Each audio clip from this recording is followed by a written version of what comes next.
Hey all, Mark Davis, Local 46. Got James Vaughn here today.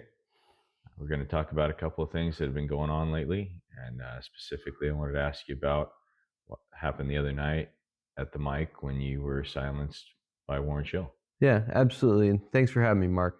Um, I went to read a bylaws motion, and before I even was finished reading the first paragraph, I got told he was exercising his rights, that it was a matter of law, couldn't be questioned, and that the rest of the motion is not going to be read at this meeting.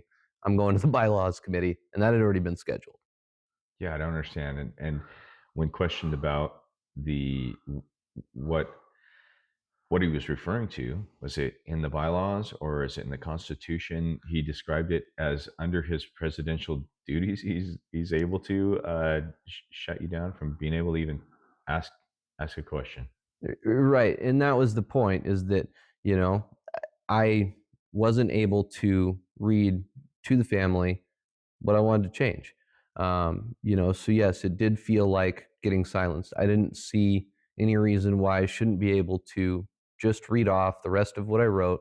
And, if we wanted to talk about it at the bylaws committee, that seems like it's in his authority. But we couldn't find any place in the Constitution or our bylaws that say, hey, you don't have the right to have your opinion of what could be good for the local and to be able to say that on the floor.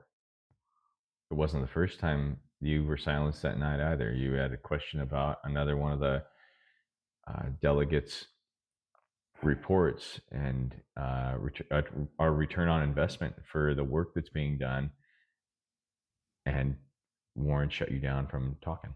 Yeah, so that one grew from the budget meeting. As you know, the members have very much wanted a synopsis of the numbers. And so while we were talking about organizing, I asked the question, what kind of return on investment do we get out of market recovery? I was asking the lead organizer.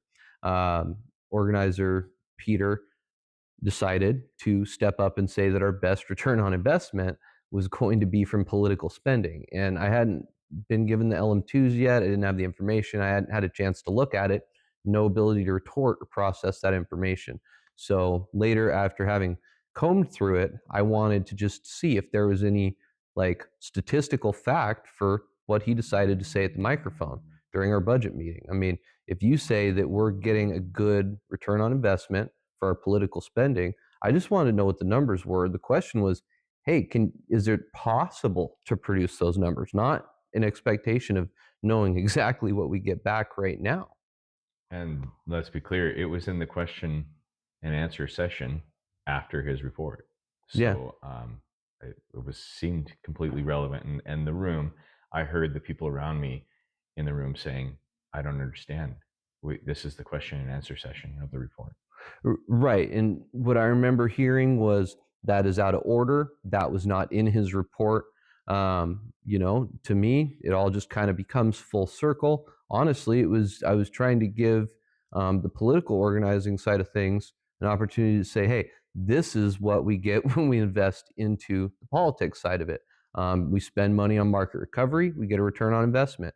If we spend money on politics, we should have also an equal amount of statistics to support why we should continue to spend that way. Don't you think? I do. And I do think the politics side of things is something that we need to involve ourselves in to a degree. It's to what degree, and getting the data on that is one of the most important things. Where is some of our work coming from? And of course, some of it has to do with our political ties and the way that the that work is going to come to us and the projects being done in the area, and are we supporting candidates that are going to support us? So we do need to be involved in that. But yeah, what's the return on investment?